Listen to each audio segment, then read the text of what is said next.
The next step in creating an application on expanzPLATFORM is to add fields to our models. Select the customer model, right-click on Fields and select Add Field. We recommend adding search codes to reference objects to enable quick lookup and the ability to apply a unique key for searching and selecting that row from the database. Add a search code field of base type string and then subtype auto search code. Auto search code is a subclass of search code that sets certain values, such as a length of 6 characters, all numbers, not nullable, and registration of the code as a unique key. All of those defaults can be overridden in code. Click OK. Add a first name field as a string with subclass string EX and deselect is nullable, since this project requires a first name. Add last name as a string with subclass string EX and deselect is nullable, since this project also requires a last name. Add phone as a string with subclass phone number EX. The phone number type has masking and accepted values built in, but it too is extensible. Add email as a string with subclass email address. Again, deselect is nullable since this project requires an email address. Add a discount field as a number with subclass %EX. Next, we'll add a field that's slightly different. Add customer full name as a string with a data type subclass of concatenated string EX. This is a non-persisted field or a calculated field and will derive its value from the concatenation of other fields in this model. Accept the defaults on the first screen, and then on the extended field property screen, add first name, comma, last name into the concat fields text box. This field is now available at runtime as a concatenation of these two fields.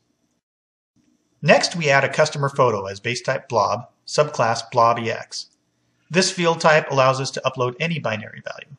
If the application is running Azure and if the value is an image, then the image is uploaded to blob storage and made available via the CDN.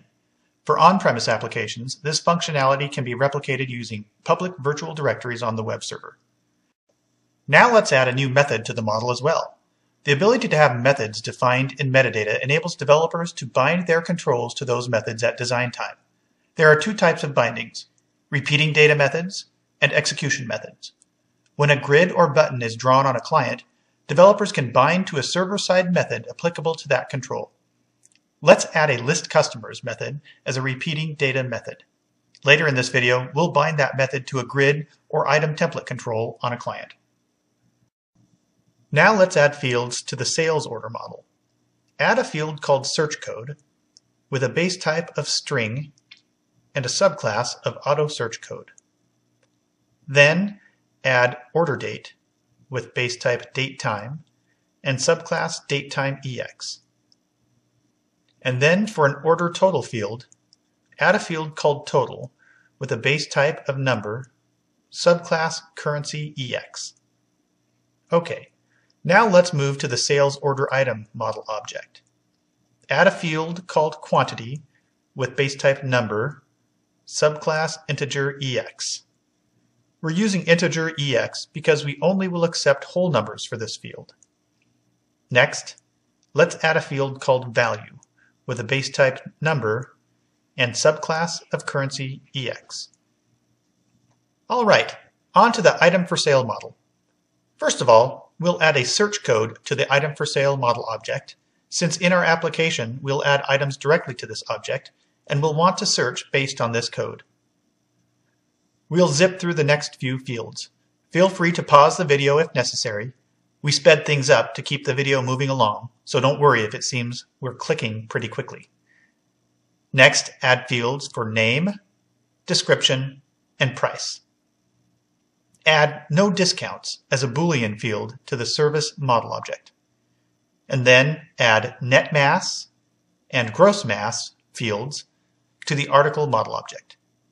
That concludes the creation of fields we'll need for this project. It's good to know that you can rearrange the model objects on the design surface and their positions will be saved. In the next step, we create activities, which are collections of model objects.